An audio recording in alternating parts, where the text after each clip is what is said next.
Bonjour à toutes et à tous et bienvenue dans ce nouvel épisode de Spoilers, de l'émission Spoilers sur les ondes de Canal B, 8e épisode de cette deuxième saison.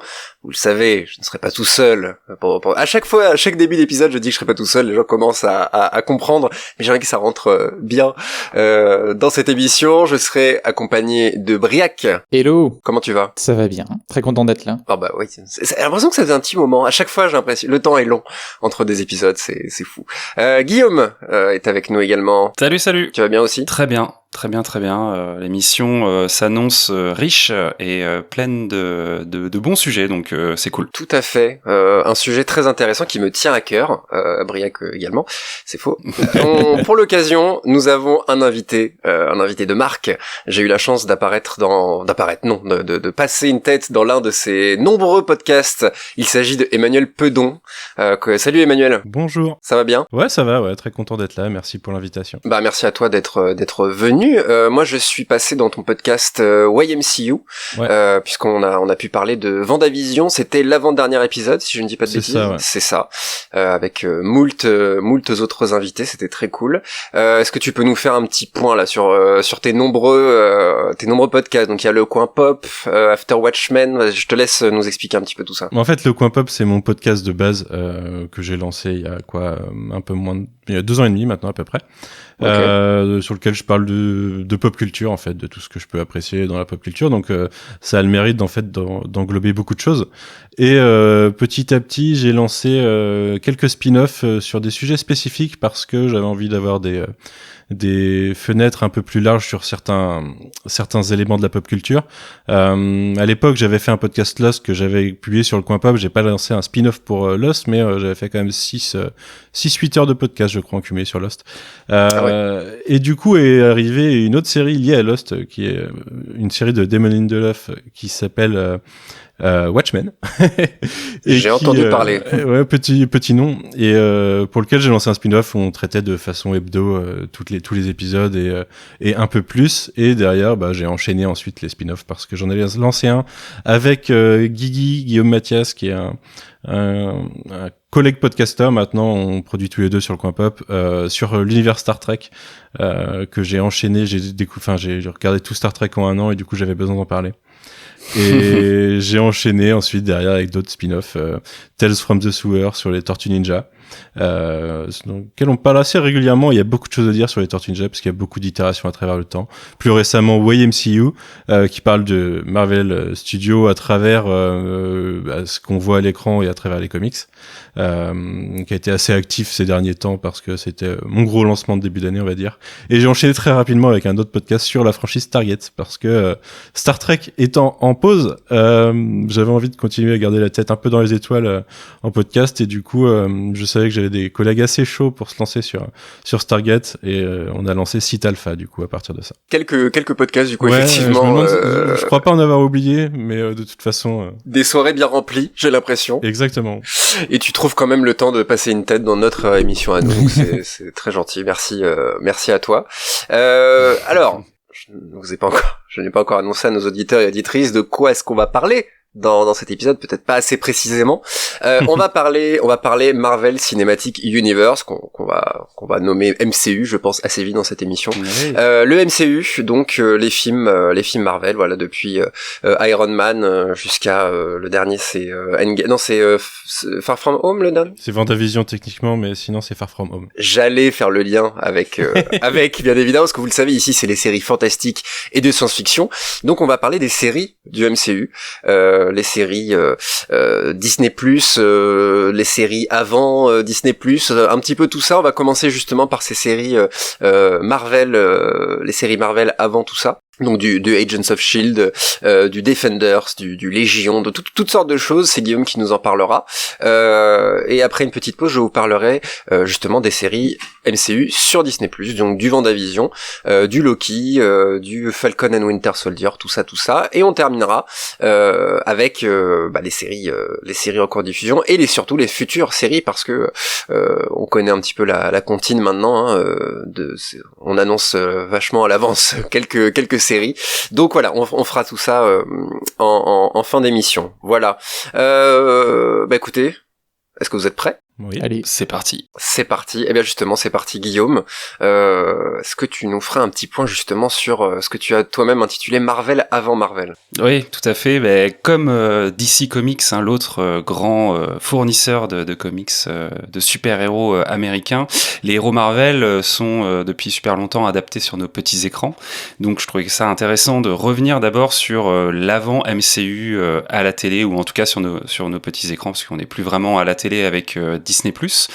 On va pas revenir sur The Incredible Hulk sur ABC qui était diffusé du coup dans les années 70-80, parce qu'on en avait déjà parlé dans notre épisode sur The Boys, mais on va aller, et puis il y avait aussi eu en parallèle une série Spider-Man, mais on va aller directement dans les années 90 pour évoquer quand même deux des séries animées qui ont bercé l'enfance de beaucoup de monde, qui est donc la série X-Men The Animated Series et la série Spider-Man The Animated Series. Donc c'est deux gros cartons sur Fox Kids à l'époque, 92 et 98. Et c'est deux séries qui ont certainement aidé Marvel à sortir un peu la tête de l'eau aussi, parce qu'à l'époque, Marvel était financièrement pas super bien, on va dire, dans ses baskets. Les comics se vendaient plus autant qu'avant, on va dire, et grâce à ces séries animées, les produits dérivés qui ont été produits ont vraiment renfloué Marvel et ont permis Marvel de vraiment redevenir un peu la franchise, on va dire de manière générale, favorite des têtes blondes. Alors pour information, on peut retrouver du coup, et oui, j'ai dit des têtes blondes. Il l'a dit. Et je l'ai dit. On peut retrouver X-Men sur Disney+, d'ailleurs, depuis peu maintenant. Donc pour ceux qui seraient passés à côté de cette série diffusée en France, je crois, sur TF1, voilà, ils peuvent se faire un petit rattrapage. La série est d'ailleurs souvent encore, on va dire, qualifiée d'un produit de qualité. Donc n'hésitez pas à y faire un tour. Mais voilà, c'est intéressant de voir que au-delà des développements live action, il y avait eu aussi des séries animées qui avaient été bien développées, bien appréciées par le public. Parce que si on regarde côté live action, à cette époque-là, c'est pas ultra glorieux, hein. Outre Mutant X, que je nomme moi-même le X-Men Wish, et une série Blade qui, au début des années 2000, faisait suite au film, mais pas trop. Il y avait pas grand-chose à se mettre sous la dent. Jamais bon signe. Voilà, c'était pas extrêmement qualitatif a priori. Personnellement, je ne l'ai pas vu. Il y avait pas grand-chose, et d'ailleurs, j'ai envie de citer aussi une autre itération live de cette époque-là qui était la série Nightman, que je pense personne ne connaît à part les aficionados, donc toute fin 90, et dont je peux pas m'empêcher de vous lire le pitch tant je l'ai trouvé extrêmement marrant. Alors, je vais essayer de prendre ma voix un peu de super-héros pour la dire, parce que je pense que ça va nous mettre dans l'ambiance. Alors, à Bay City, le joueur de saxophone Johnny Domido est frappé par la foudre alors qu'il prend le tramway. Il a dorénavant des pouvoirs télépathiques, dont celui de deviner le degré de malveillance d'un individu. Il est capable de savoir si la personne en face de lui est un criminel ou non. Mais ce pouvoir a un inconvénient, il ne parvient plus à trouver le sommeil. Dès lors, il combat le crime dans sa ville. Voilà, je trouvais ça assez... Ça a l'air génial. Tu m'as convaincu. Je trouvais ça assez fou. J'invite nos auditeurs à aller voir le costume de ce personnage, qui est un personnage qui était pas à l'origine un personnage Marvel, mais qui a été racheté ensuite par Marvel pour montrer un petit peu le degré, on va dire, de fidélité et de perfectionnisme que les créateurs de séries live à l'époque avaient. Donc bon voilà, hein, les années fin 90, c'était pas incroyable, et ça n'a pas marqué particulièrement les esprits.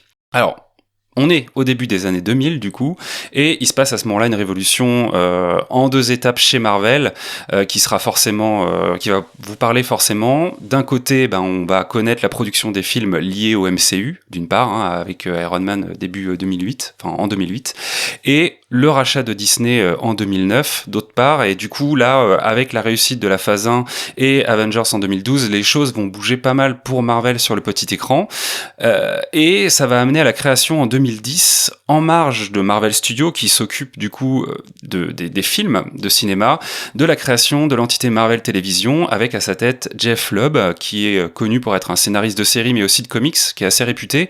On lui doit notamment Batman Long Halloween en 96, donc là chez la distinguée concurrence, comme on dit. Et l'ambition de Marvel Télévision, elle est assez importante, puisque l'idée c'est de développer des séries qui, à l'époque, se doivent d'être connectées au MCU, à cette nouvelle franchise qui se lance au cinéma, tout en développant quand même leur propre mythologie, parce qu'ils sont vraiment un peu, à ce moment-là, le cul entre deux chaises, de vouloir quand même raccorder les wagons, tout en, évidemment, réalisant plusieurs saisons avec leurs propres héros qui sont bien souvent pas issus vraiment des films.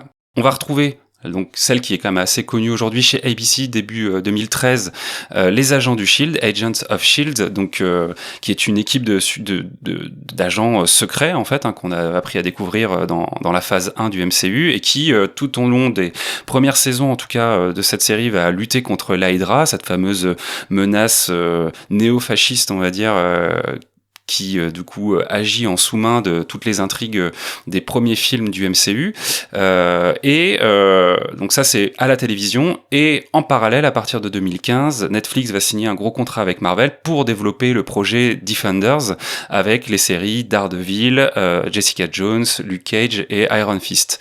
Donc au-delà de de la réussite publique et critique qui est assez variable au niveau de ces séries, moi je me souviens que Daredevil c'était plutôt apprécié au début, dans la première saison, parce que les interprètes étaient cool, il y avait un aspect réaliste qui était sympa, les combats étaient assez physiques.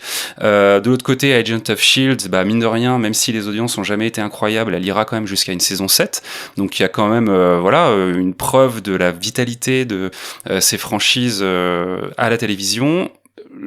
On va se rendre compte assez vite que les connexions justement au MCU, qui était un peu la promesse initiale, elles seront malheureusement la plupart du temps aux abonnés absents. Les ponts en fait entre les films et les séries sont et seront assez anecdotiques, allant au mieux d'un épisode qui exploite les conséquences d'un film. Je me souviens notamment d'un épisode ou deux d'Agent of Shield qui faisait suite à Thor, le monde des ténèbres, où là on avait vraiment une suite en fait au film dans la série, ce qui était assez intéressant, à un caméo purement graphique sur les affiches des séries Netflix, où justement on se posait beaucoup la question à l'époque, est-ce que Daredevil est dans l'univers du MCU, et les gens avaient été satisfaits de se rendre compte qu'il y avait la tour des Avengers en arrière-plan d'une affiche promotionnelle de Daredevil, mais c'était à peu près le seul lien qu'on avait. Et du coup c'était d'autant plus frustrant que ces séries elles faisaient bouger massivement en fait les lignes du MCU, enfin elles auraient dû, puisque notamment dans Agents of Shield et dans une série qui leur sera dédiée, on voit l'apparition des Inhumains, qui est un groupe de personnages doués de pouvoirs issus d'expérimentations extraterrestres, et qui était clairement une solution pour Marvel de jouer avec le concept de mutation sans avoir le droit des X-Men, qui appartenaient toujours à ce moment-là à la Fox. Et pourtant, au cinéma, à aucun moment on fera mention de ces Inhumains, qui sont pourtant dans la série des personnages assez puissants, puisque il y a notamment la super-héroïne Quake, qui est vraiment instaurée dans Agent of Shield, et qui est dans les comics une héroïne qui est assez connue. Et de même qu'on ne verra jamais les Defenders de Netflix rencontrer les Avengers, comme ça avait été longtemps espéré par les fans. Il y avait eu beaucoup de rumeurs à l'époque est-ce qu'on verra Charlie Cox passer une tête ou faire un coucou à Spider-Man. Malheureusement, ça n'a jamais été le cas, malgré le capital sympathie des acteurs. Donc je citais Charlie Cox pour Daredevil, et Vincent D'Onofrio en Caïd, qui était quand même assez salué pour sa performance dans la série. Alors on saura jamais, mais peut-être que là Manu, toi tu pourras éventuellement préciser ça, si Jeff Lubb et Kevin Feige n'ont jamais pu accorder leur violon pour justement que les passations entre les personnages du cinéma et de la série soient réellement concrètes, ou s'il a jamais été prévu finalement qu'une grande synergie s'opère entre ces deux univers.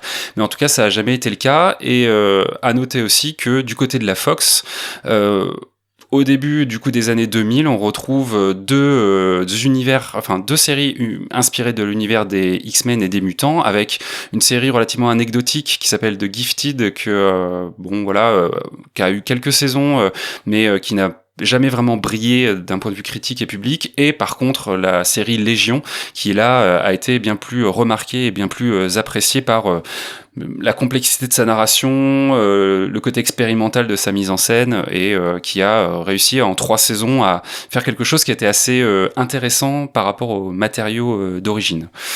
Donc des années 2010 qui sont assez riches, assez denses en termes de séries, produites par Marvel, mais qui n'arrivent jamais vraiment à réaliser cette fusion espérée avec le MCU, et qui, en final, très vite, n'ont plus été vraiment considérés comme faisant partie de cette grande trame narrative cinématographique.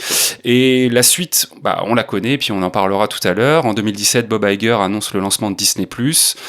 Et Kevin Feige, lui, du coup, prend la tête du département de la création de manière générale sous la marque de Marvel Studios. La branche Marvel Television disparaît quasiment, et on voit du coup le départ de Jeff Lubb de cette structure. Et on peut dire que du coup, à ce moment-là, cette production massive de séries pré-MCU, pré-Disney+, disparaît définitivement. La seule série qui est rescapée un petit peu de tout ça, c'est Hellstorm, qui faisait partie des derniers projets qui avaient été construits, on va dire, avant cette fusion, et qu'on peut d'ailleurs retrouver aujourd'hui sur Disney+, mais qui clairement passera inaperçu et ne fera vraiment pas date. Donc voilà globalement pour... Il y a MODOK à la rigueur qui va... Et MODOK, effectivement, qui sera une série animée, si je me trompe pas. Ouais. Donc voilà globalement pour l'historique de Marvel à la télévision, très rapidement, puisqu'on va en parler maintenant tous ensemble. Quand même, on voit qu'il y a eu beaucoup de productions, et ça va pas s'arrêter là, mais on arrive aujourd'hui à un nouveau chapitre avec vraiment l'arrivée du MCU sur Disney+, et peut-être qu'aujourd'hui les promesses de fusion seront tenues. En tout cas, ça a l'air d'être le cas sur la première itération qui est WandaVision et Falcon and the Winter Soldier. Ouais, moi je reviendrai un petit peu sur ce parallèle, parce que justement je pense que dans la stratégie de création et d'instauration des Defenders notamment et de Agents of S.H.I.E.L.D. sont quand même les deux principaux, on va pas se mentir, t'en as mentionné d'autres comme Hellstrom ou Cloak and Dagger, etc. Voilà, j'en ai oublié quelques-unes encore, ouais. C'est pas la même forcément la même ambition pour ces séries-là, et le même succès malheureusement. Mais justement, toi, Emmanuel, je me permets de t'appeler Manu. Ouais. On m'appelle Manu en général. Toi, Manu, qu'est-ce que t'as vu déjà dans ces séries-là, un petit peu de ce qu'on a mentionné? J'ai vu pas mal de choses. J'ai même vu Mutant X à l'époque. En fin de partie sur M6, je crois. Trilogie du samedi, quand même. Intéressant, parce que Mutant X, c'est une production Marvel Studios. Marvel Studios, avant de produire ses films, son MCU, produisait des films. Il produisait les mauvais films Marvel du début des années 2000, et puis ils étaient derrière. Qu'est-ce que j'ai vu? J'ai vu presque tout. J'ai pas vu alors c'est Hellstrom ou Hellstorm d'ailleurs, je sais plus, Hellstrom je crois. J'ai vu jusqu'à la première saison de Runaway, j'ai vu pas mal d'Agents of S.H.I.E.L.D., j'ai vu tout Agent Carter, j'ai vu toutes les séries de Netflix, mais pas forcément les deuxièmes saisons. Ouais, globalement j'ai quasiment tout vu ou tout regardé un minimum, à part Cloak and Dagger, je pense. J'allais te poser la question justement, est-ce que tu regardais parce que tu es fan de base de Marvel, ou est-ce que c'est vraiment ces séries-là qui tu t'es dit, hey, mais j'ai vachement envie de savoir ce que c'est Légion. Écoute, ça dépend des séries. D'un point de vue pragmatique, à l'époque, je travaillais sur Comics Blog sur la plupart de ces séries, donc je jetais un œil au moins un minimum pour savoir où on allait. J'ai jamais trop accroché à la plupart d'entre elles, les exceptions, l'univers Netflix, qui était très prometteur au début et nous a tous déçus avec la fin de Daredevil saison 1 par exemple, et le constat dans un premier temps que il y avait une ingérence de la prod derrière, que les créatifs n'avaient pas toute leur liberté. C'est pas totalement une surprise au cinéma ou sur des grosses productions, hein. Mais disons que les créatifs nous montraient vouloir prendre une direction, et que derrière il y avait toujours un dernier épisode qui venait boucler des choses en disant tiens, c'est là que la prod veut aller. Donc c'était pas forcément hyper bien, et la qualité c'est rapidement érodée avec le temps. Après, ça n'empêche pas que je trouve très solide le Punisher, par exemple. J'aime beaucoup les 2 saisons, et j'aime les 3 saisons de Daredevil, même si j'aime pas leur fin en général. Mais à part ça, Agents of S.H.I.E.L.D., au bout d'un moment, j'ai juste abandonné parce que j'avais plus envie de faire des efforts pour des séries qu'on faisait pas tellement. Il y a beaucoup de qualités, hein, je pense, dans Agents of Shield, mais c'est derrière, c'est en fait le constat, c'est que le pari était perdant à partir du moment où, à l'époque, comme tu le disais Guillaume, il y avait deux entités, Marvel Studios, Marvel Télévision, et que les deux, c'était deux entités différentes, donc le contrôle pouvait pas être partagé. Donc même si Jeff Lubb avait toute la bonne volonté du monde, avait envie de lier ses univers, derrière, Kevin Feige, lui, il voulait garder le contrôle sur ce qu'il faisait, et du coup, sa seule solution, c'était, je prends en considération que ce qui est fait chez moi. C'est un peu dommage parce qu'il y a des histoires qu'on aurait voulu voir intégrer peut-être plus canoniquement. D'ailleurs, il y a un personnage qui vient d'Agent Carter, qui est Jarvis, qu'on voit dans Avengers Endgame. Ça doit être le seul transfuge, je pense, de la télévision vers le cinéma au niveau acteur. Exact, ouais. Jusqu'à bien sûr la partie Disney+. Mais James Darcy, qui joue Jarvis dans Agent Carter, apparaît bien dans la partie années 70 de Endgame. C'est le chauffeur du coup à ce moment-là du père Stark. Mais ouais, d'une façon générale, ma déception, c'était principalement le fait de, il y a beaucoup de symptômes, mais le Agent of Shield partir sur des saisons, je sais plus, ça devait être 20-22 épisodes, format classique, ça étend les séries. Netflix s'est un peu tué en voulant faire du 13 épisodes tout le temps aussi. Ils auraient pu faire des trucs à 8, des fois ça aurait été hyper bien, je pense, pour certaines des séries. Je pense en premier à Jessica Jones, qui a beaucoup trop étalé ses intrigues et des choses comme ça. Et puis derrière, il y a pas la prod. Et pour moi, tout ce que je retiens de tout ça quasiment, à part des bouts du Netflixverse, c'est Légion qui a décidé de se créer son truc, de pas chercher à se raccrocher à quoi que ce soit, et de donner le pouvoir à la vision créative de Noah Hawley derrière, qui était super solide en fait. Au début, sur les premiers épisodes de WandaVision, on en reparlera tout à l'heure, c'était la comparaison qu'on pouvait faire, c'est que ça se rapprochait de ce que faisait Légion créativement. Et on a eu les limites directes de MCU sur Disney+, en voyant que ça partait pas du tout dans les mêmes directions.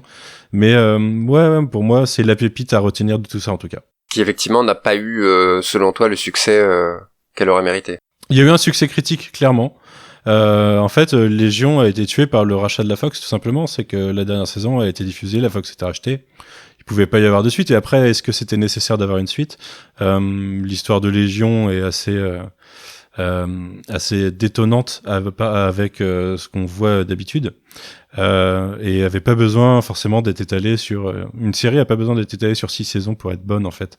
Le concept de série, c'est que on a un ensemble d'épisodes, ça peut être une mini-série, ça peut être 2 saisons, mais quand tu veux étaler purement on va dire pour les sous et pas pour l'intérêt créatif, ça donne jamais quelque chose de bon en général.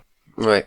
Et justement sur Agents of Shield est peut-être la série qui a peut-être le plus 50-50 entre succès public et critique à ce niveau-là. Briac, t'en as vu quelques-uns toi de Shield? Parce je sais pas si tu l'as dit Guillaume, c'est Joss Whedon qui lance la série. C'est son frère. Jed Whedon, pardon. Donc pour ça que je fais lien avec Briac, hein, qui voilà, assez féru des Whedon. Du coup, je t'entends souffler déjà, Briac. C'est très mauvais signe. Non. J'avais commencé, j'en ai regardé 6 ou 7 à l'époque de la diffusion, quoi, quand ça sortait au fur et à mesure. Et souvent les séries, pas juste de Whedon, mais ces séries à 22 épisodes et donc qui sont entre le formulaire et le feuilletonnant, qui comme on en a depuis X-Files, Buffy, etc. En général, la première saison n'est pas géniale et il faut leur laisser le temps un peu de se lancer. Donc je m'étais dit, je reviendrai quand ce sera bien. Et je suis jamais revenu. Donc peut-être un jour je reviendrai dessus. Et... Après il y avait des trucs. Hein. Dès la première saison, ça se raccorde avec Winter Soldier à l'époque. C'est le vrai raccord qui a de toute façon allait impacter Agents of Shield puisque c'est la chute du Shield. Et ça se raccordait bien. Oui. Ça jouait intelligemment autour. Il y avait ça pouvait même introduire un peu ce qu'on verrait dans Age of Ultron avec le Shield caché qui existe encore quoi. Et il y avait des bonnes idées et au long le truc qui est dit, c'est dit pour beaucoup de séries, mais c'est plus ça va, mieux c'est. Mais bon, en attendant, si tu dois te taper 4 mauvaises saisons pour en avoir 3 bonnes à la fin, moi malheureusement, je me suis arrêté à la 4e quand il y avait le délire du Ghost Rider et compagnie, dont le style était intéressant d'ailleurs. Mais comme tu le dis, 22 épisodes, c'est trop long et vouloir mettre 70% de jetables pour avoir 30% de bons, c'est pas forcément la vision qu'il faut retenir, je pense.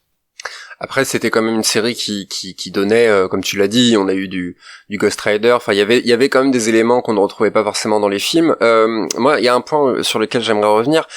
C'est quand même, tu parlais de Légion sur une liberté qui avait été donnée peut-être sur le niveau de la mise en scène, au niveau de certaines choses qui étaient amenées. Mais moi, ce qui m'a attiré sur les Defenders, c'est ce qui m'a au contraire pas du tout attiré sur le Shield, c'est tout ce qui est mise en scène. Il y a quand même des pattes. Daredevil, moi le souvenir que j'ai, c'est d'en avoir parlé en cours, c'est là où ça m'a surpris, avec ce plan de séquence dont on a beaucoup parlé. Donc il y avait quand même, mine de rien, est-ce que vous trouvez pas qu'il y avait une recherche de donner vraiment, je parle vraiment des Defenders, de donner une patte, de donner un style. Je pense à Luke Cage aussi, qui avait des influences afro-américaines. Forcément, moi ça m'évoquait un petit peu du Wu-Tang Clan sur certaines petites choses.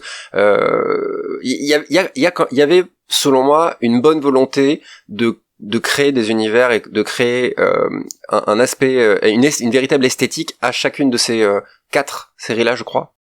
Donc, qu'est-ce que vous en pensez ? Est-ce que c'était un coup d'épée dans l'eau, ou est-ce que, selon vous, on peut quand même retenir ça ? Il y a eu une bonne prod au début de Daredevil, clairement, et en effet, au niveau chorégraphie de combat, c'était intéressant. Le moins bon combat, c'est le combat du final, en fait. Ce que je disais tout à l'heure, c'est rattrapé par des velléités de prod qui sont un peu embêtantes, je pense, vis-à-vis de ce qu'ils avaient créé avant. Je trouvais ça solide sur Daredevil. Et après, je trouve que sur les autres séries, à part de Jessica Jones, que ce soit dans le style, où on se retrouve avec des filtres de couleurs, on changeait juste de couleur d'un personnage à l'autre, on a vite vu les limites, et dans le ton, c'est pareil, ça développait des bonnes choses. Jessica Jones, clairement, il y a un propos très intéressant. Luke Cage aussi, même si Luke Cage s'était un peu étalé à la truelle, les références afro-américaines, les références Bronx et compagnie, c'était vraiment étalé à la truelle au sein de la série, mais au moins il y avait un style. Mais sur Jessica Jones, le problème, pour moi, c'est le 13 épisodes, c'est que ça aurait fait une bonne mini-série de 6-7 épisodes, en fait, et ils ont détruit le propos en le répétant en boucle, en fait. Parce qu'il comptait à mon avis, il comptait les instaurer, et puis si le succès était là, ça pouvait durer un petit moment, mais peut-être que, voilà, c'est sur le long terme que ça a forcément posé problème. Et justement, je vais y revenir après, par la suite, par rapport à Disney+, parce que je pense qu'il y a un gros parallèle qui est possible, justement, dans la production et dans l'ambition qu'a pu avoir Marvel avec ces séries-là, et surtout avec les séries Disney+, parce qu'à mon sens, ça se retrouve directement dans le nombre d'épisodes, dans pas mal d'autres choses. Petit teasing, les amis, on se retrouve après une petite interlude musicale. Qu'est-ce qu'on va écouter, Guillaume ? Alors, on va écouter Help Me Rhonda des Beach Boys, et oui. Pourquoi ? Parce que tout simplement, on retrouve cette chanson dans l'épisode 2 de WandaVision, au moment où, à travers une radio, on commence à avoir un mystérieux message qui perturbe l'héroïne dans ce qu'elle connaît de son univers, et ce que nous, en tant que spectateurs aussi, on connaît de l'univers qu'on nous a présenté. Et donc, dans cette radio se diffuse ce hit des Beach Boys. Et du coup, comme on aime un petit peu les choses rétro chez Spoilers, on vous le propose ce soir.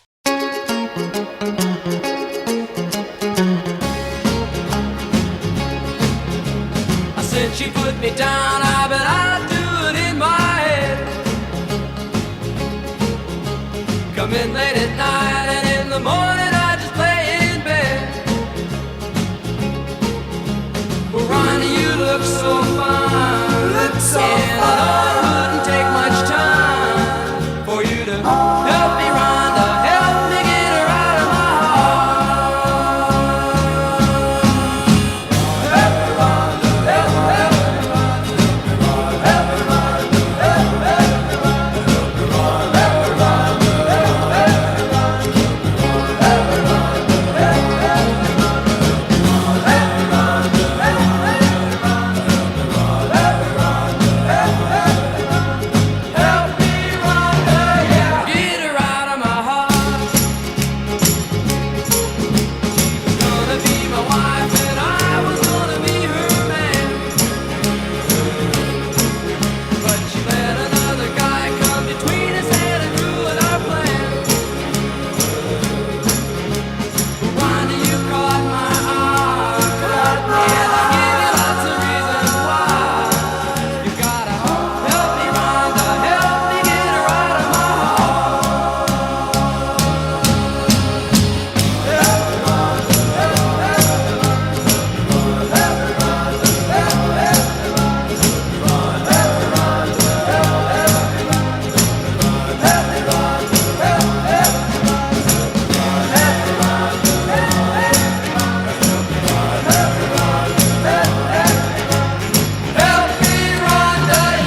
De retour dans l'émission Spoilers, toujours sur Canal B, épisode consacré cette fois-ci au MCU, aux séries du MCU, pardon.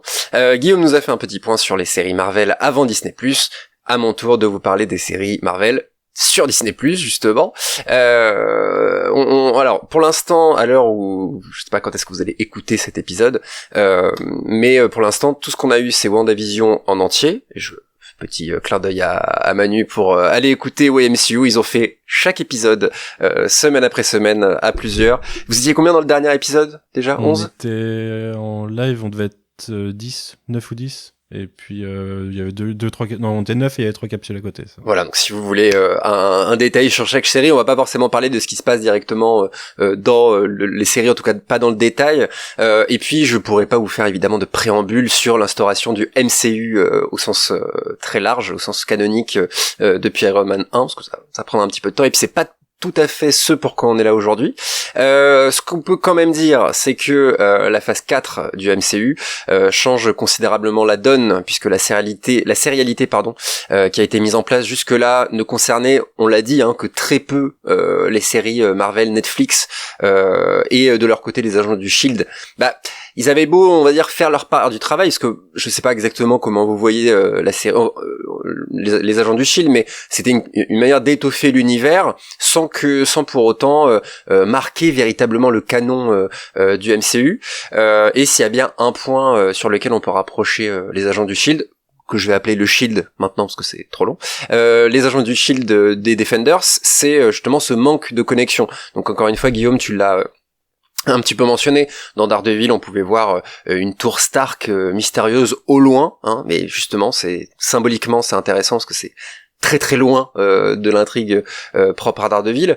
On retrouve plusieurs mentions des événements des Vengeurs, mais la différence majeure, ce qui en fait à mon sens un semi-échec en matière de sérialité, c'est que les événements de ces séries n'influent pas, ou alors très très peu sur les films. On sent une véritable hiérarchie qui a été pensée et qui a été a priori extrêmement respectée. Pour le Shield, on avait des clins d'œil, on a un caméo de Stan Lee, évidemment, paix à son âme. Mais les événements d'Avengers Endgame ne sont, semble-t-il, et ça rien que de le dire, ça paraît improbable, ils sont assez secondaires. Et d'ailleurs, je vais pas pouvoir rentrer dans les détails, mais les showrunners du Shield avaient conscience de ce blip qui était sur le point d'arriver, et eux ils étaient en train de d'écrire les scénarios. Ils se disent mais comment est-ce qu'on va pouvoir intégrer la moitié de l'univers qui disparaît, comment est-ce qu'on va pouvoir intégrer ça à notre série. Donc voilà, on sent un problème de coordination énorme, et puis c'est quand même un comble parce que Kevin Feige, on le sait, est quand même attaché à l'ultra contrôle des productions Marvel, a quand même tout fait pour que Endgame justement soit un véritable aboutissement de plusieurs années et de dizaines de films, une espèce de climax. Et quand on pense que les séries qui ont été faites en parallèle ne sont que secondaires, ça fait un petit peu mal. Mais personnellement, et ce qui va suivre n'est que mon avis, je pense que le Shield et les Defenders, c'est avant tout un problème d'ambition. Je sais pas ce que vous en pensez. Est-ce qu'on pourrait pas voir presque ces séries comme des crash tests finalement, puisque par exemple dans le Shield, les personnages communs aux films et aux séries se comptent sur les doigts d'une main de Tortue Ninja, parce que l'agent Coulson, on va pas dire que c'est non plus sa mort nous a touchés dans Avengers, on va pas se mentir, mais de là à se dire qu'est-ce que j'ai envie de le voir dans une série où il est quasiment le héros principal, je pense que c'est assez rare. Et par commun, j'entends précisément qu'ils apparaissent physiquement entre les deux. Et Manu, tu nous as même mentionné un personnage qui est tu nous as dit sur sens, ouais. Voilà, c'est ça, ce qui est. Là on est sur les doigts d'une main de un doigt finalement, donc c'est quand même assez embêtant, et surtout que voilà, en 2021 arrive Disney+, arrivent les séries propres à Disney+, donc pour les nommer, WandaVision qui est déjà terminé, Falcon and the Winter Soldier qui est en cours, un seul épisode est sorti pour l'instant, puisqu'on retrouve cette diffusion hebdomadaire, on va y revenir, et Loki qui arrive, j'ai pas la date sous les yeux. C'est le 11 ou le 13 juin, je sais plus, je crois que c'est le 11. C'est juin, voilà, c'est ça. Donc voilà, ça c'est les séries qu'on pourrait appeler le MCU+, quelque part, les séries Marvel sur Disney+, et WandaVision qui est terminé depuis peu.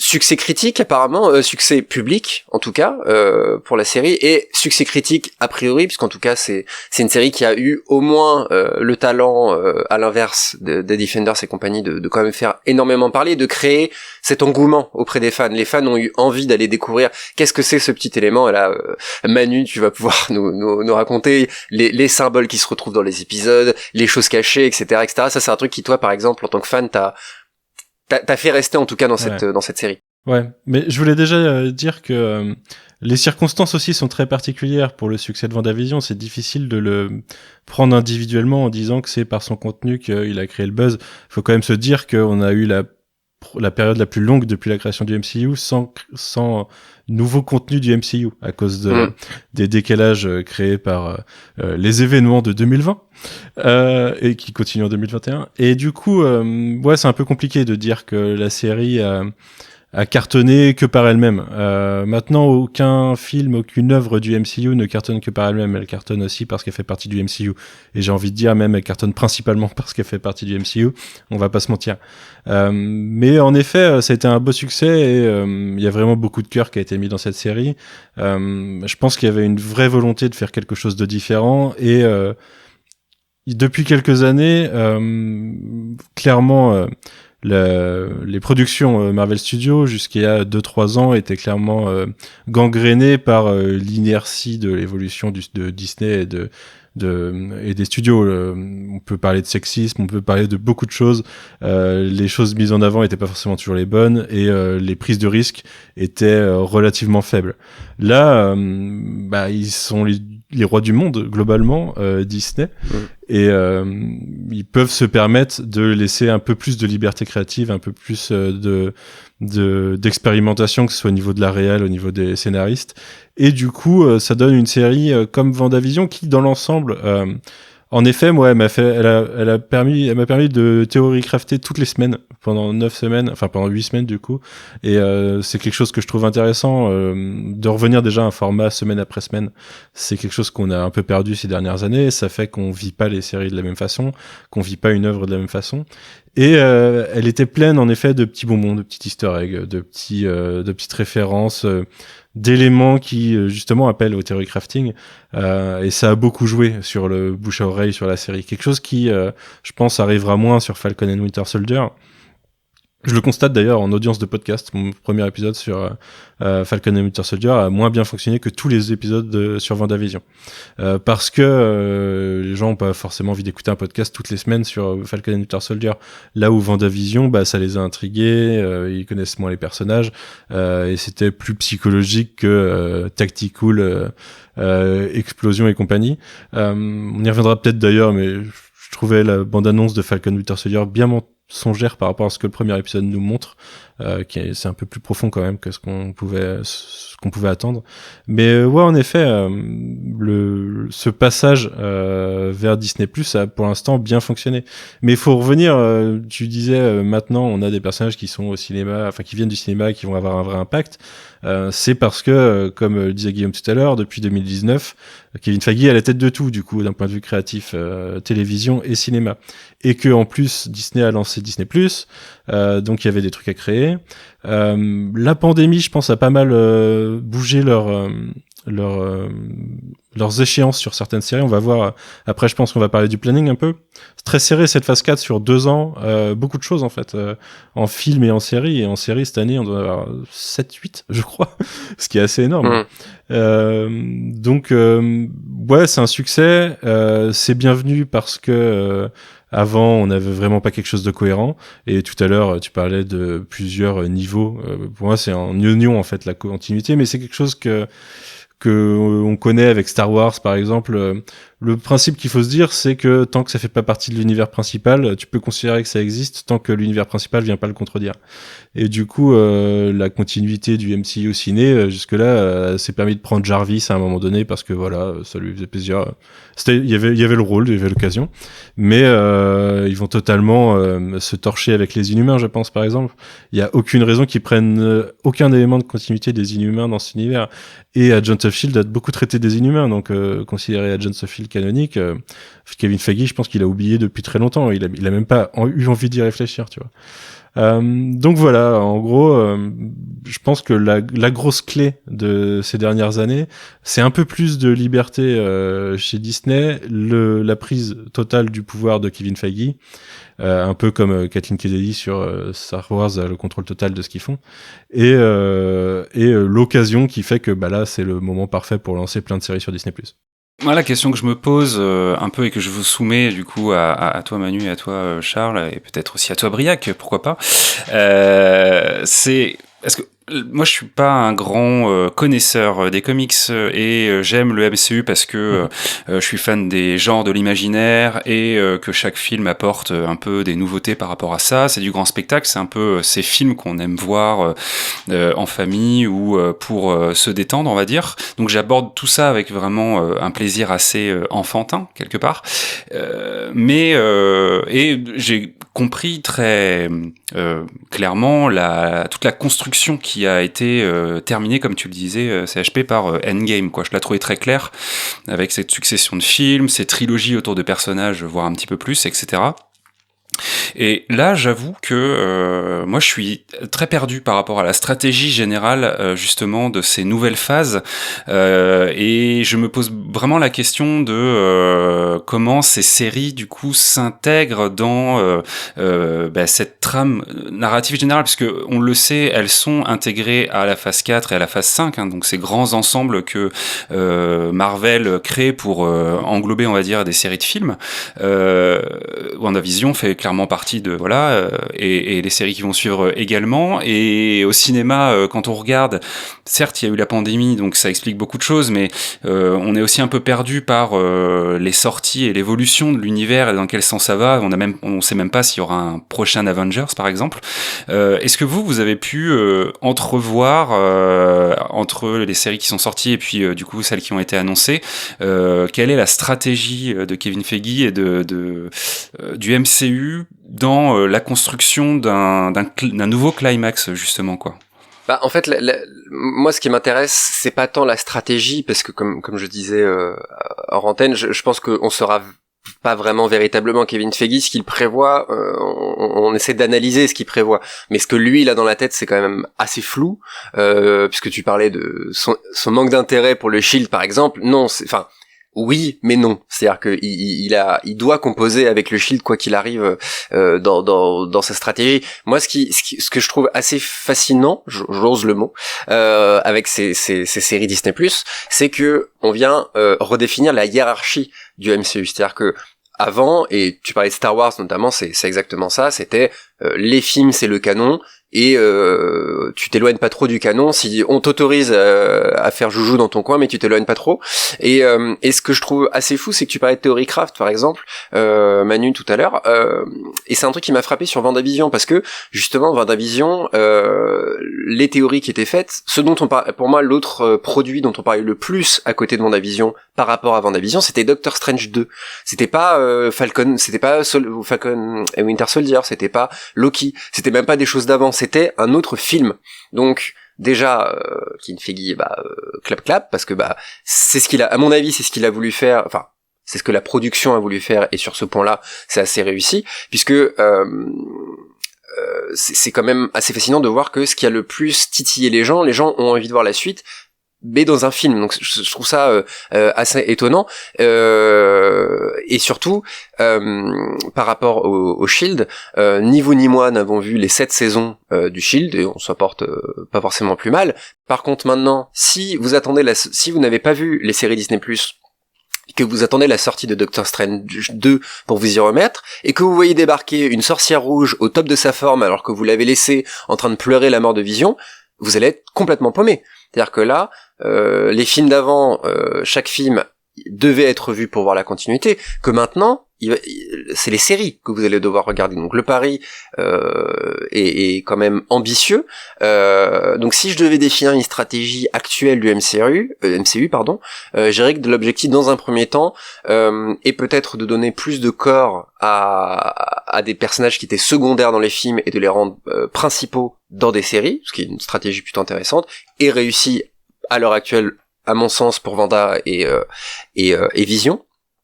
Parce que il faut quand même pallier au départ de, on va vous spoiler Endgame, mais on va pallier au départ de Tony Stark et de Steve Rogers.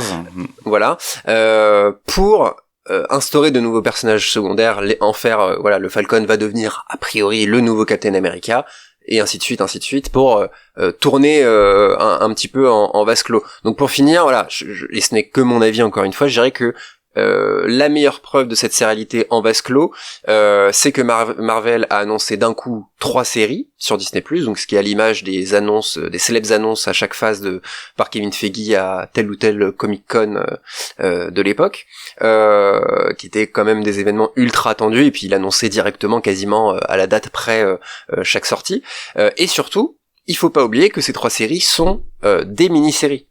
Ce qui est quand même, parce qu'on parlait du Shield, par exemple. Le Shield, on dit, on fait une série Marvel avec un Whedon aux manettes, mais ça durera ce que ça durera. Que là, on sait, a priori, encore une fois, je prends des pincettes parce que on sait pas exactement ce qui va se passer, mais c'est pour moi peut-être le point le plus important, parce qu'à l'heure actuelle, on n'attend pas de saison 2 de WandaVision. On parle de Doctor Strange 2 pour connaître la suite. Donc dans ce cas, est-ce qu'on pourrait pas voir WandaVision comme tout simplement un long film de 9 fois 30 minutes, finalement? Je réagirai après, tu peux finir ta pensée, mais pour moi non. On va pouvoir en débattre, mais voilà, je pense que pour finir, je pense que Marvel prend pas le risque de s'engager sur le développement de sa sérialité sur plusieurs saisons, parce que ça va forcément, plus c'est tentaculaire, plus ça va être difficile de regrouper un petit peu tout ça, mais par petites touches, avec des risques mesurés, et en donnant, à mon avis, avant tout ce qu'attendent les spectateurs et les spectatrices, donc des personnages forts et une sérialité commune aux films et aux séries.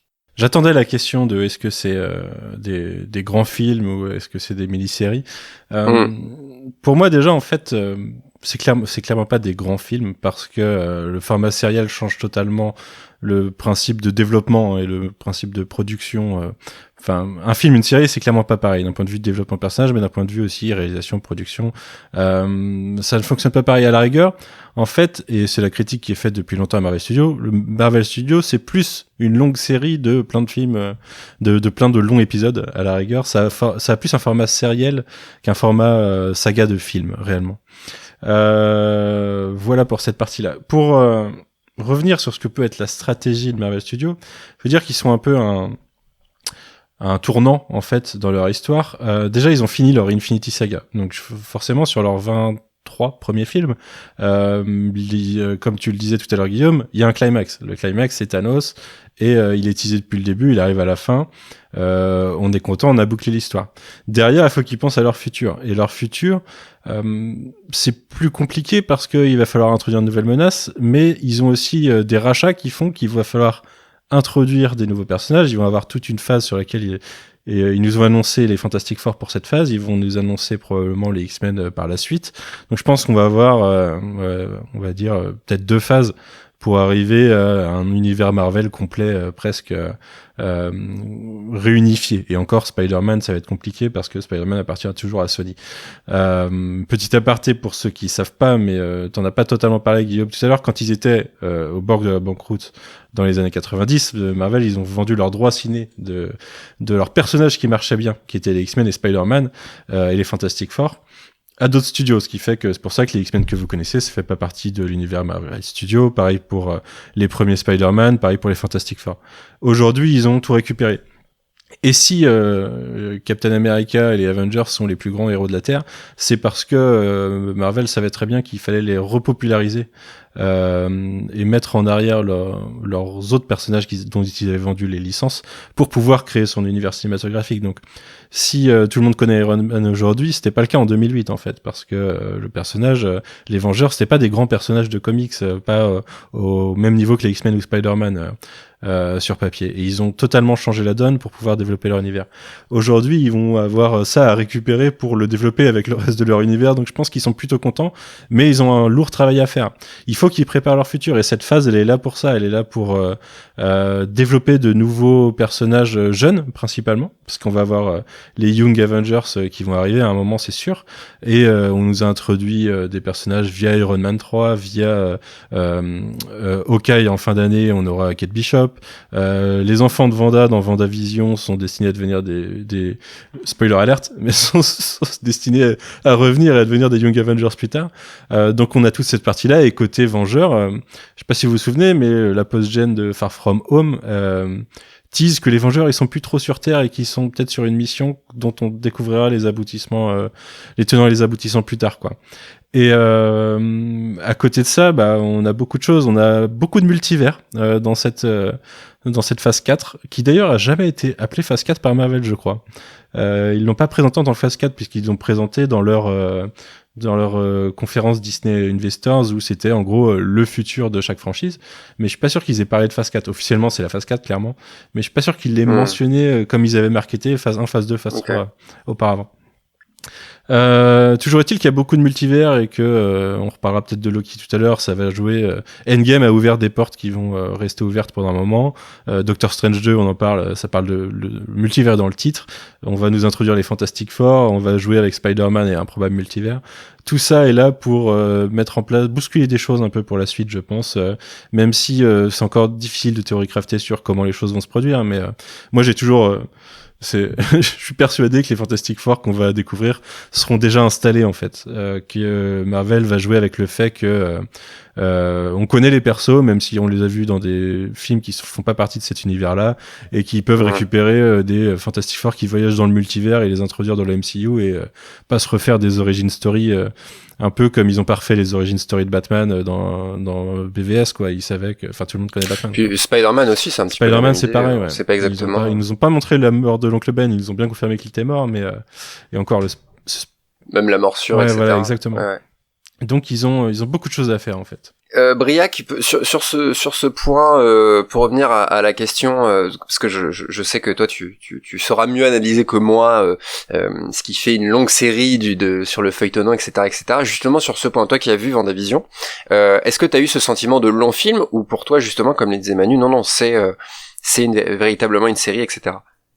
Effectivement, moi, ce qui m'a intéressé, c'est qu'il y ait justement ce travail sur l'épisode. C'est une série épisodique. Il y a une vraie unité à l'échelle de l'épisode entre chaque épisode. Donc, effectivement, moi, j'ai pas eu non plus ce sentiment de long film, qui est plus un truc que j'identifie dans ces dernières décennies, plutôt aux séries Netflix. Justement, la plupart des séries Netflix sont conçues comme des longs films, avec justement tout ce que ça peut entraîner de baisse de rythme dans ce qui serait dans le deuxième acte d'un long métrage, qui va se retrouver à être les 5-6 épisodes de la mi-saison.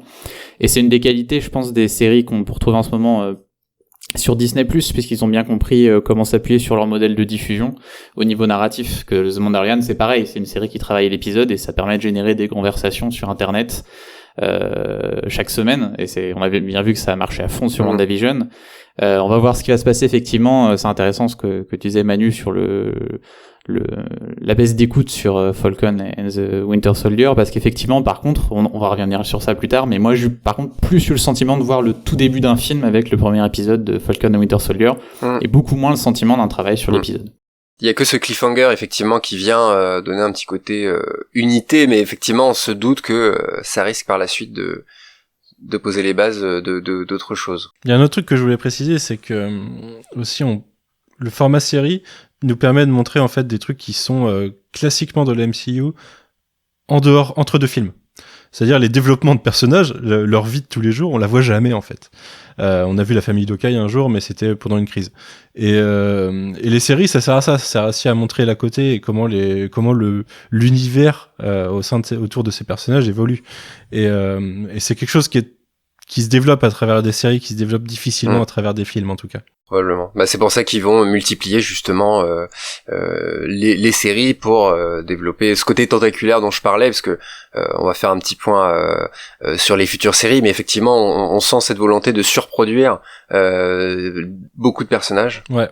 Mais d'ailleurs, je pense aussi que ça caractérise un changement dans l'Infinity Saga, fallait tout suivre.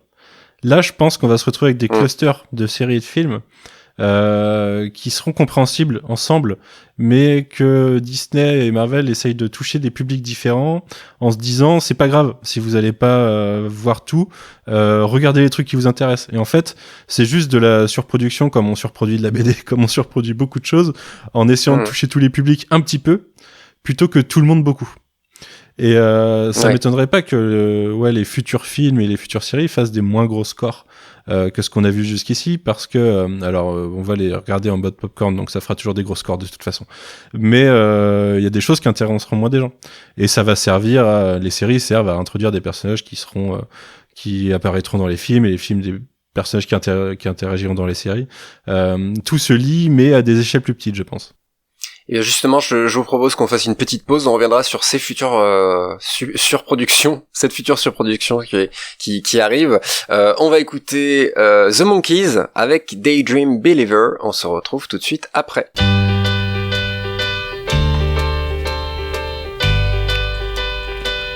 Oh, I could hide 'neath the wings of the bluebird as she sings.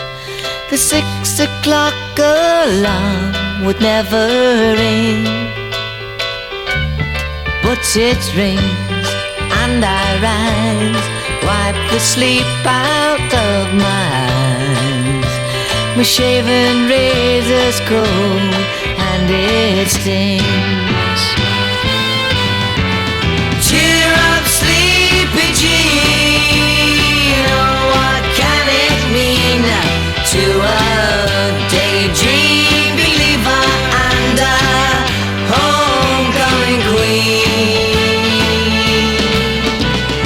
You once thought of me as a white knight on his steed. Now you know how happy I can be.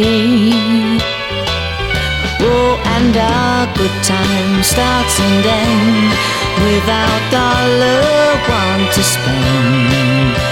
But how much, baby, do we really need? Cheer up, sleepy Jean, oh, what can it mean to a daydream believer and a homecoming queen? Cheer up, sleepy Jean, oh, what can it mean to a daydream believer and a homecoming queen?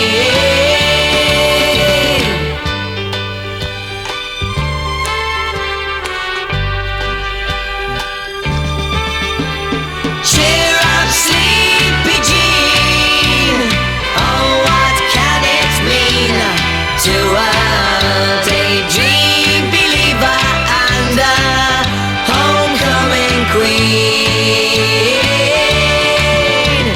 Cheer up, sleepy Jean, oh, what can it mean to a daydream believer and a homecoming queen? Nous revoilà pour cette dernière partie de l'émission Spoilers. Un petit retour sur ces séries Disney+. WandaVision, notamment, qui est terminée, qui a fait grand bruit. Dans cette, peut-être une arrivée réussie quand même pour Marvel, pour le MCU sur Disney+. Toi, Guillaume, c'est une série qui t'a pas mal plu, WandaVision? Ouais, j'ai attendu la série et j'ai apprécié la regarder. Comme tu disais, c'est marrant en fait. Je voulais pointer ce truc anecdotique qui est assez amusant, c'est qu'au final, c'est la première série qui débarque sur Disney+ par le hasard du calendrier et de la pandémie, parce que à la base, ça devait être Falcon and the Winter Soldier, et du coup, je trouvais ça amusant. Au début, je pensais que c'était fait exprès, que cette série rende hommage au sitcom et que ça soit la première à être du coup la série télé officielle du MCU sur Disney+. C'était pas fait exprès, mais du coup, je trouvais que c'était un clin d'œil intéressant. Et j'ai aimé le côté mystery box de la série sur la première partie. Clairement, ça m'a plu. J'ai eu envie de savoir chaque semaine où ça allait. J'ai eu vraiment l'impression d'être en dehors du MCU. La deuxième partie m'a un petit peu moins plu. J'y ai retrouvé un petit peu, comme on le disait, éventuellement avec des trucs truc du Shield dans ce côté institution gouvernementale en parallèle de l'histoire.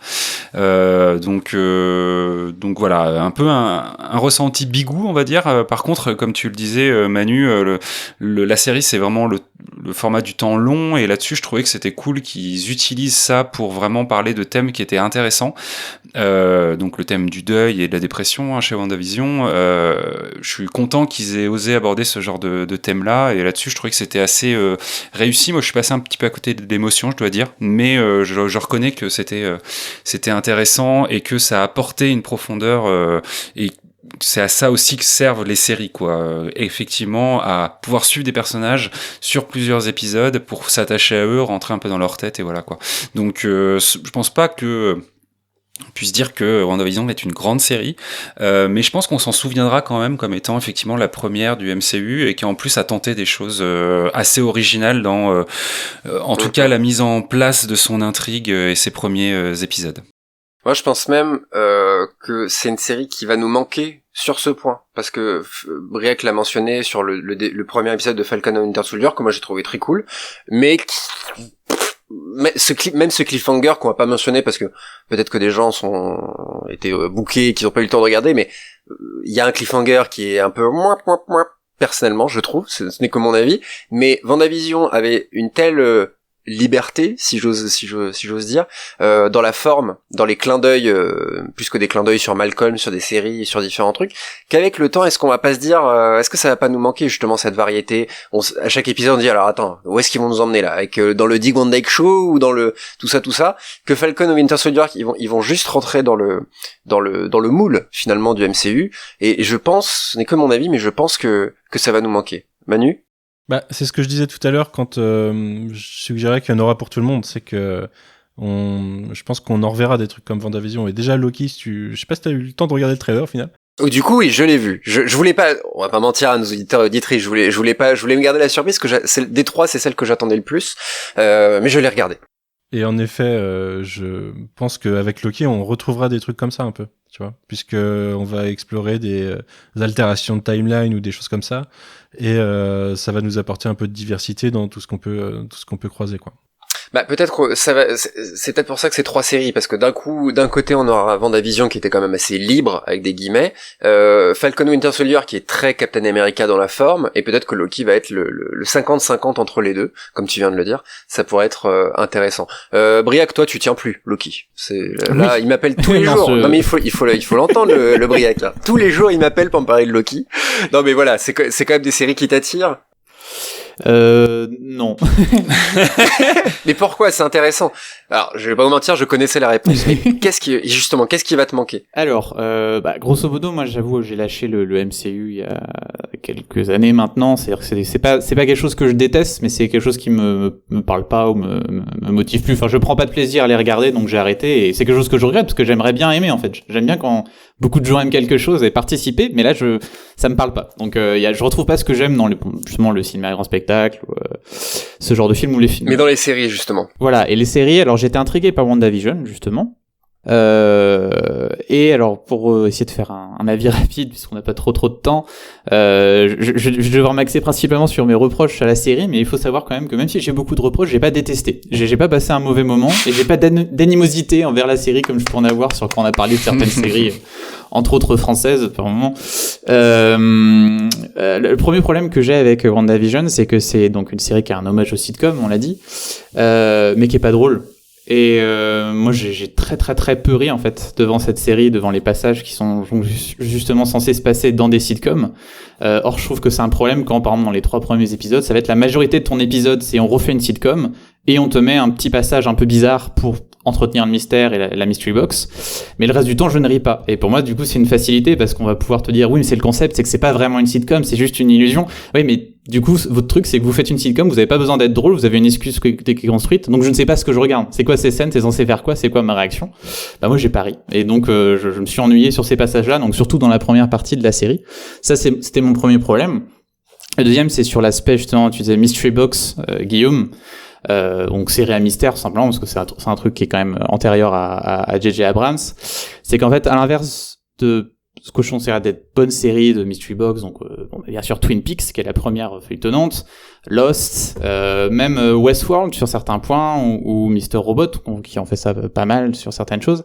Le problème pour moi de WandaVision, c'est qu'en fait, c'est le mystère, c'est le concept même de la série. C'est-à-dire que la série cache sa propre histoire. Ce qu'on va découvrir, c'est qu'en fait, après la mort de Vision, Wanda a récupéré son corps, a créé une illusion basée sur les sitcoms pour oublier ça, et c'est elle qui contrôle, enfin pour vivre une illusion quoi, et c'est elle qui contrôle tout ça. Donc ça, c'est ce qu'on va découvrir au bout de 5-6 épisodes.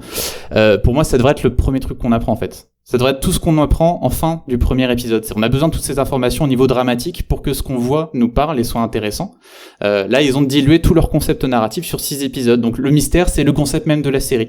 Et ça, pour moi, c'est un problème. Et c'est pour ça que je trouve qu'il y avait des gros problèmes narratifs et d'enjeux pendant une énorme partie. Parce que du coup, c'est étiré sur toute une saison, quoi. C'est ça. Ils ont pris le truc par le mauvais côté pour moi. Et enfin, je vais essayer de finir sur ce point-là. Enfin, c'est plus au niveau thématique qui m'a manqué des choses. C'est-à-dire que je trouve ça super intéressant, la question du réconfort dans la fiction, parce que en tant que quelqu'un qui regarde beaucoup de fiction, je m'interroge aussi sur mon rapport aux séries. Pourquoi j'ai besoin de regarder des séries, et est-ce qu'elles peuvent vraiment m'apporter des trucs, ou est-ce que je m'enferme en fait dans une illusion, dans un monde qui n'existe pas, au lieu de se confronter à la vraie vie. Ça, c'est très intéressant. Et je trouve que la série pousse pas assez finalement là-dessus, et qu'on considère pas totalement l'apport que peut avoir ce qu'il faut qu'elle sorte de sa série à la fin. Et je me demande, j'aurais bien aimé qu'on nous montre plus le pouvoir de la fiction. Et d'ailleurs, je trouve que c'est dommage que la fin, ce soit juste un affrontement super-héroïque classique, à base de rayons laser et tout, alors qu'on aurait pu peut-être utiliser tout ce qu'on a fait, tout ce qu'on a construit sur les sitcoms, sur les séries, et utiliser une série pour piéger Agatha, enfin quelque chose comme ça.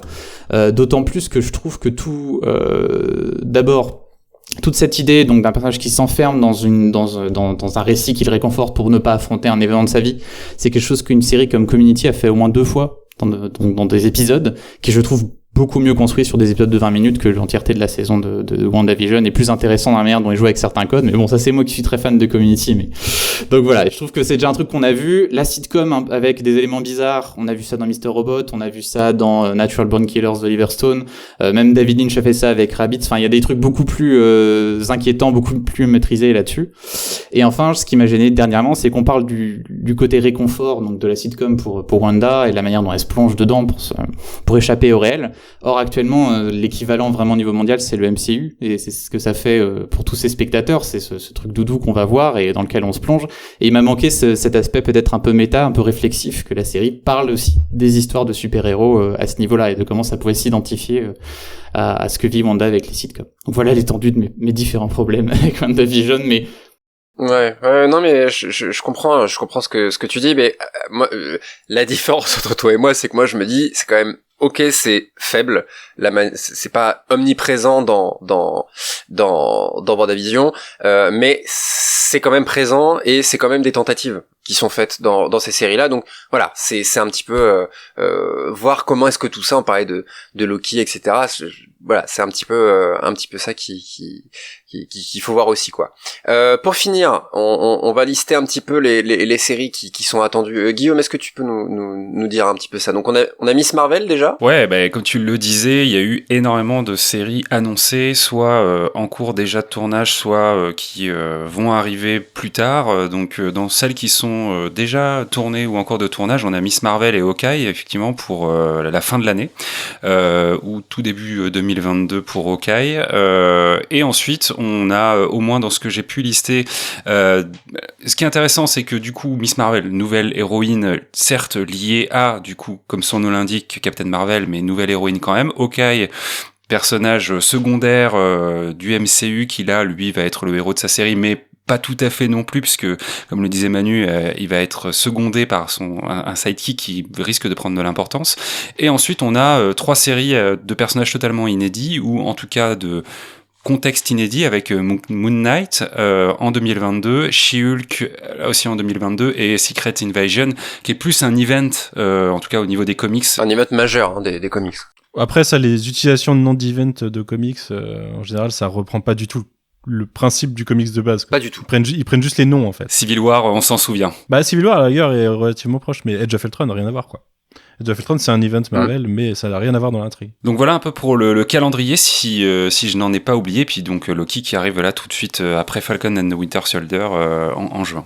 Je tiens à préciser que t'en as oublié une. T'as oublié What If déjà cette année aussi. Ouais, que j'attends beaucoup. Ah ouais. oui, exact. What If qui fait partie du MCU en fait. C'est une série animée, mais avec le casting vocal des films. Et en fait, le principe là, bah, c'est tu prends un point dans une des histoires du MCU à un moment donné dans l'histoire et tu le changes et tu vois ce que ça donne quoi. Et du coup, par exemple, si c'était la John Carter qui avait récupéré le bouclier de Cap ou des choses comme ça.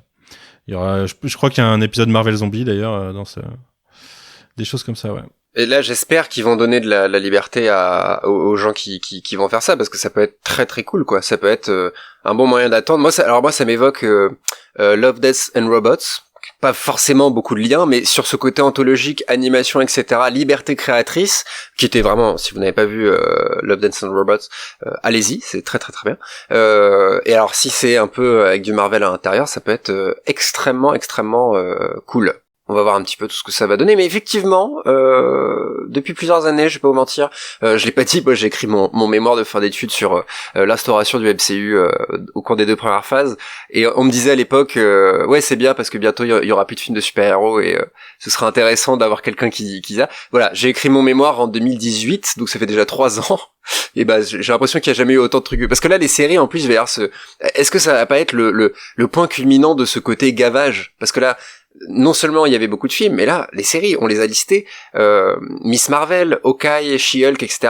Alors, Hawkeye peut-être pas, mais c'est quand même je vous parlais plutôt des personnages secondaires qui deviennent principaux, et Manu, tu parlais des Vengeurs qui n'étaient pas si importants dans les comics Marvel. Mais alors là, She-Hulk, Moon Knight. Alors moi, Moon Knight, j'aime beaucoup. Très bon personnage. Ouais, c'est super personnage, mais alors là, pour les faire aimer, parce que là, les gens ne connaissent pas Moon Knight, c'est parce que c'est, rappelez-moi le nom de l'acteur qui va le jouer. C'est Oscar Isaac. Oscar Isaac. C'est ça qu'on a pu voir s'entraîner à la baston sur Twitter. Il y a du très très bon à faire avec ça. Moi, je l'avais lu quand j'étais ado.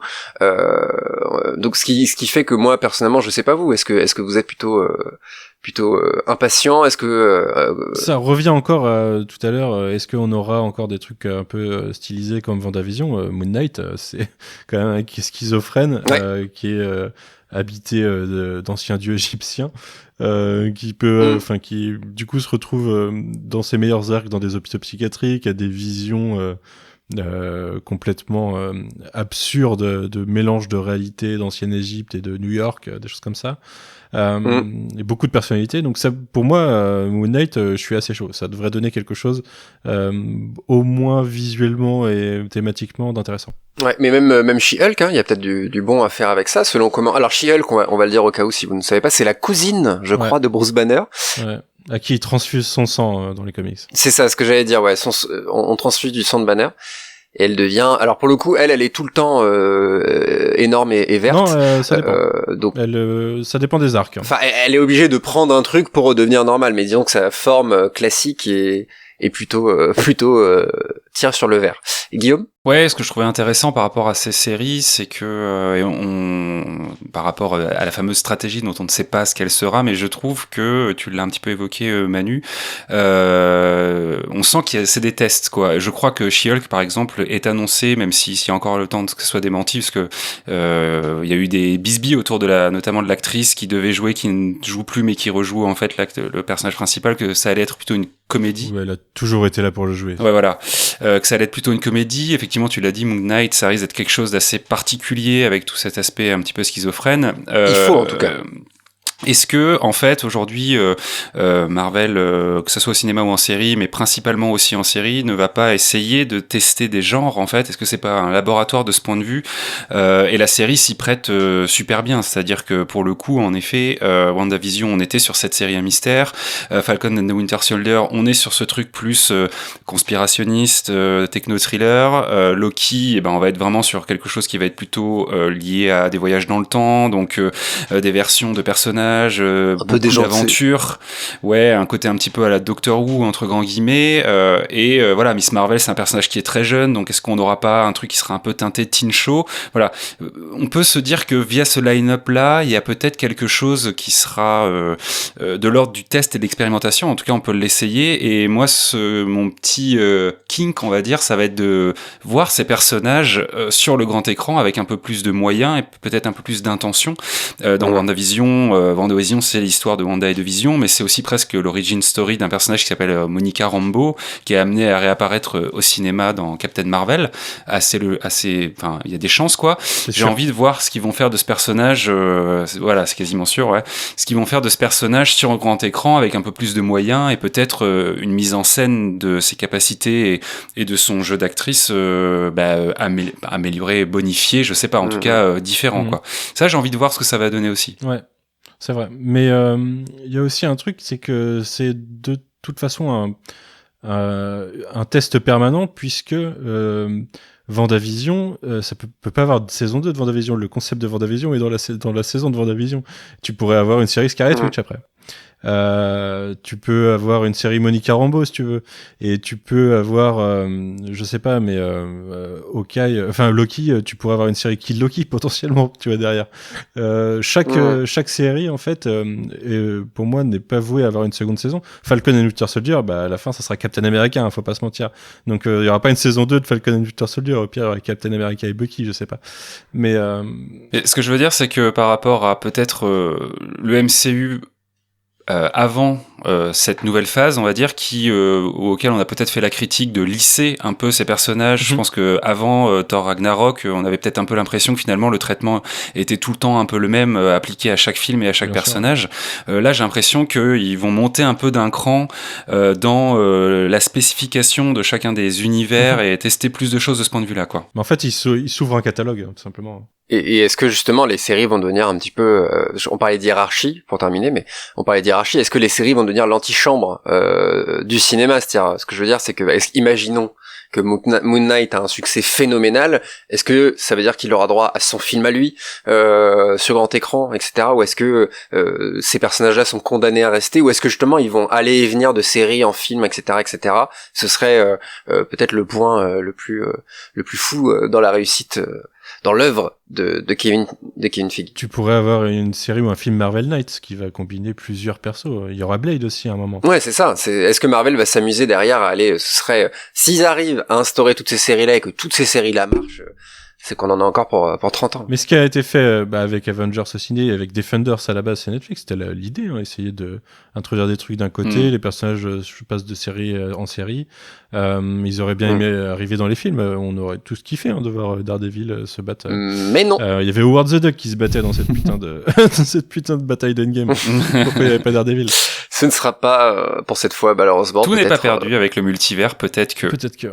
Exactement. Bon les amis, on va pas pouvoir faire beaucoup plus long malheureusement sur ce petit tour de table des futures séries de Marvel. On va conclure. Il y a alors c'est pas, je crois pas d'ailleurs. Vous allez m'arrêter si je me trompe. C'est pas exactement Marvel, pas du tout même. C'est Invincible. Non, c'est chez Image Comics. Voilà.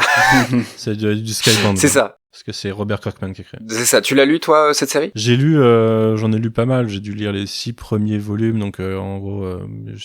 Ou 5 premiers volumes, 50, 60 numéros, j'ai dû lire. Des gros volumes en VO, quoi. Ouais, c'est un bon comics, et la série, reprend déjà le style visuel.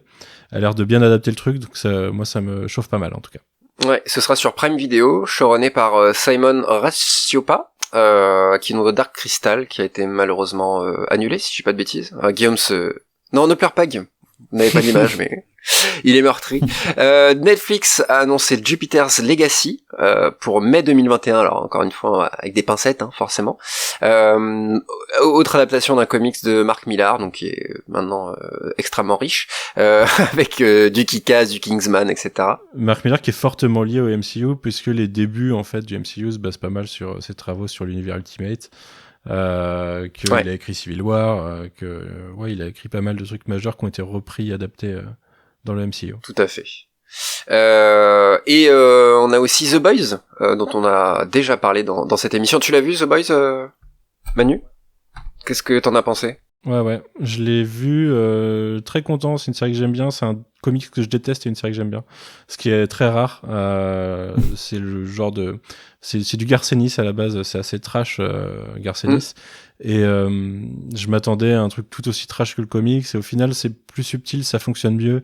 On a des bons scénaristes derrière qui font pas que du trash pour du trash. Est-ce que je reproche à The Boys en comics? C'est vrai que les comics c'était, on en avait parlé un petit peu à l'époque, mais c'est beaucoup plus.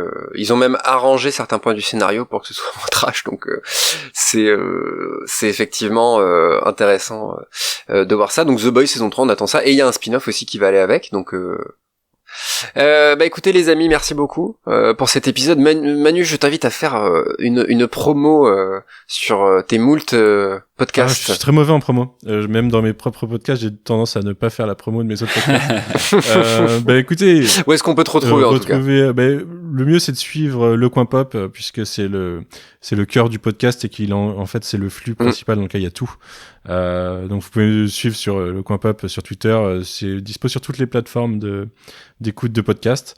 Et puis à partir de là, vous allez vous rendre compte que y a des spin-offs qui sortent régulièrement et vous pouvez aller suivre après les réseaux sociaux spécifiques. Mais le mieux pour retrouver facilement, c'est Le Coin Pop. Le Coin Pop Podcasting Universe, si vous voulez vous y retrouver. Il y en a pas mal. Merci beaucoup en tout cas Manu de nous avoir donné ton temps pour cet épisode. Attention, il y a une autre promo et il a réussi encore une fois à placer sa série dans un autre épisode de Spoiler. Oui, c'est toi Briac que je parle. C'est son défi sur 2021. Ouais, est-ce que par hasard Briac t'auras entendu parler de conversation sur Twin Peaks? Moi j'adore ça, Twin Peaks, vous le savez, chaque épisode j'arrête pas de vous en parler. Est-ce que j'ai envie de te lancer là-dessus, débrouille-toi. Et oui, tout à fait, parce qu'avec l'ami Pacom Tielman qu'on avait reçu dans notre épisode sur Watchmen, on lance une chaîne YouTube qui s'appelle The Book House et qui est dédiée au dialogue sur les séries télévisées, avec pour objectif d'avoir en fait une approche des séries, donc pas du tout faite pour faire découvrir la série, c'est juste pour les gens qui ont vu une série et qui veulent aller plus loin, aussi bien dans l'interprétation, dans la théorie, dans l'analyse. Et on a lancé donc la première de ces séries de dialogue qui est dédiée à Twin Peaks, on a pensé à toi. À Judy. Mais on espère bientôt avoir d'autres personnes qui vont nous rejoindre. Il y a des choses qui se profilent et parler de vraiment un grand nombre de séries différentes. Et vous pouvez suivre ça aussi sur la chaîne YouTube et sur un compte Twitter qui va venir permettra de retrouver toutes les vidéos au fur et à mesure qu'elles seront postées. Ouais, tout à fait. Donc on attend ça. Si vous voulez faire un épisode sur Lost, moi je me refais Lost en ce moment, donc ce serait avec immense plaisir de vous entendre raconter toutes sortes de choses dessus. Ce serait avec plaisir. Guillaume? Ouais, je voulais juste te dire, Briac, que je suis pas tout à fait d'accord avec toi sur le fait que c'est pas... alors bien sûr, vous parlez de détails... Non, mais vous allez voir où je veux en venir. Vous parlez de détails de Twin Peaks, etc. Et donc, quand tu connais pas, tu passes un peu à côté. Mais je trouve que c'est un super moyen aussi de se donner envie. C'est-à-dire que j'ai un peu, du coup, regardé ta vidéo. Et effectivement, moi, j'ai jamais regardé Twin Peaks. Et je regarde ça un petit peu de loin. Et ça me fait un petit peu peur pour plein de raisons. Et ça m'a vachement intrigué. Et ça m'a donné envie, en fait, de me dire, ok, ouais, c'est ce genre d'univers là aussi, ça va dans ce genre de délire et ok, et finalement je pense que ça peut quand même aussi donner alors regardez pas toute la vidéo parce que là c'est voilà, mais ça peut aussi donner envie à des gens qui connaîtraient pas vraiment l'ampleur, on va dire, de la complexité de certaines séries, d'y s'intéresser un peu plus, quoi. Regardez Twin Peaks. Ce que tu voulais dire, c'est que ça spoil un petit peu, ce serait dommage, quoi. C'est ça. Mais Twin Peaks, c'est bien parce qu'en fait, tu peux spoiler Twin Peaks, factuellement, tu donnes des faits. Ça empêche pas que ça spoile rien sur la série au final. Tu vas la découvrir, la vivre. C'est une série qui se vit et ça spoil difficilement en fait. Tu peux spoiler des points, hein, mais va spoiler la saison 3 et essayer de... C'est ça. La vidéo est sur la saison 3 et effectivement, le truc, c'est que déjà, faut se mettre d'accord sur ce qui s'est passé dans la saison 3 avant de pouvoir la spoiler, donc forcément... J'allais dire, malheureusement, Pacom Tielman a fait une vidéo il y a quelques années pour expliquer le spoil et malheureusement, il s'est fait bâcher par toutes sortes de fripons sur les internets qui expliquent ça, alors que son point de vue sur le spoil est tout à fait fascinant. On salue Pacom, j'ai même fait le geste alors qu'il ne me voit absolument pas, mais on salue Pacom pour notamment sur l'épisode sur Watchmen d'ailleurs, il avait passé une tête. Voilà. Et puis autopromo de nous, hein, finalement, de spoiler, si vous voulez nous suivre sur les réseaux sociaux, sur Twitter et Instagram notamment. Si vous voulez, voilà, il y a des petits concours, il y a un concours qui est passé récemment, si vous pour nous faire gagner des DVD de Lovecraft Country. Il y en aura peut-être qui arriveront prochainement, donc voilà. Est-ce qu'on parlera pas de notre prochain live? Mais alors là, je suis tout oui, monsieur Jeuneste. Mais vous l'entendrez ici en premier, comme on dit.